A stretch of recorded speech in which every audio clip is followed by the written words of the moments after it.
Hey everybody, it's Allison, the Holistic Homesteader. I'm here with Harper, and we are making meatloaf.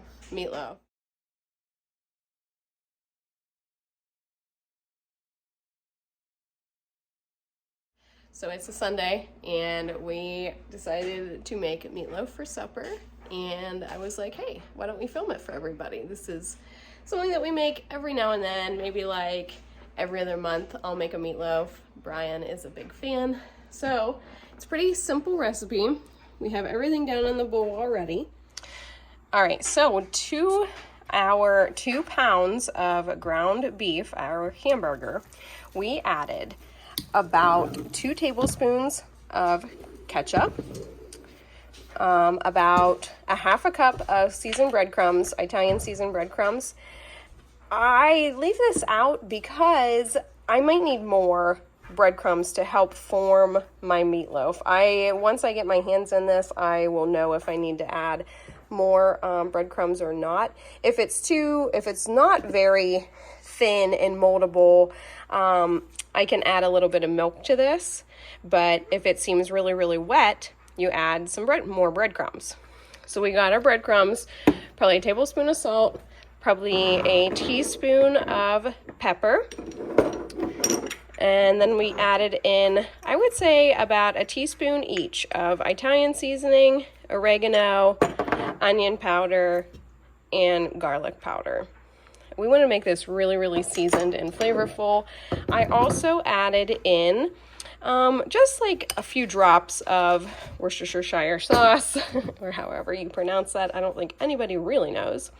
And then I added probably a tablespoon or 2 of A1 as well.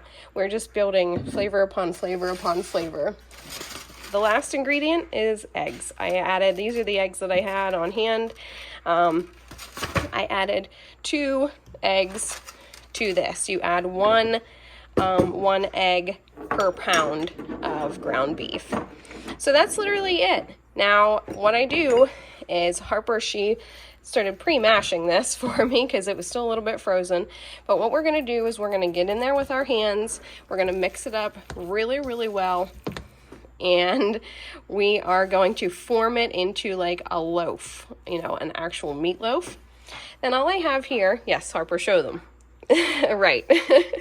So all we have here is just a 13 by 9 inch Pyrex pan, baking pan, and casserole dish, whatever you want to call them. And I just put a little bit of parchment paper down in here.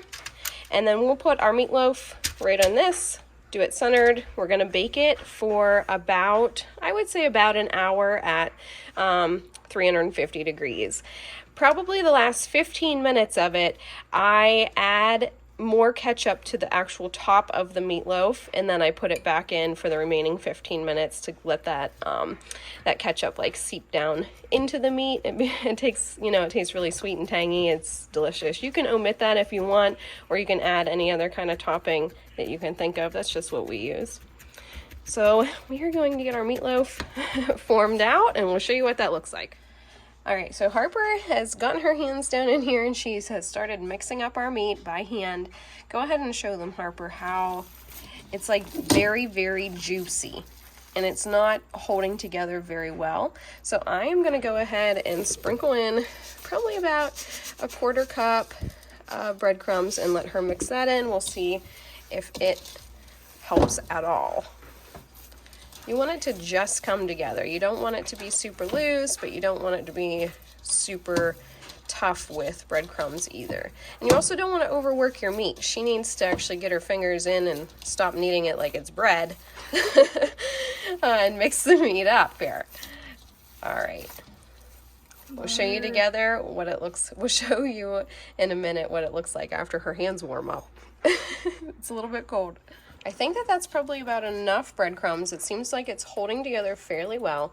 So we're going to transfer that into this baking pan, and we are going to, so 13 by 9, we're going to finish forming that into the loaf. You want to make sure that it's kind of evenly evenly sized all the way around, so you have even cooking temperature. Or if you're like me, I like the end pieces that get really, really crispy, and I will probably actually thin out the ends this time just for me, because I like the meat really, really well done and really crispy. So I'll show you what that looks like after we get that formed.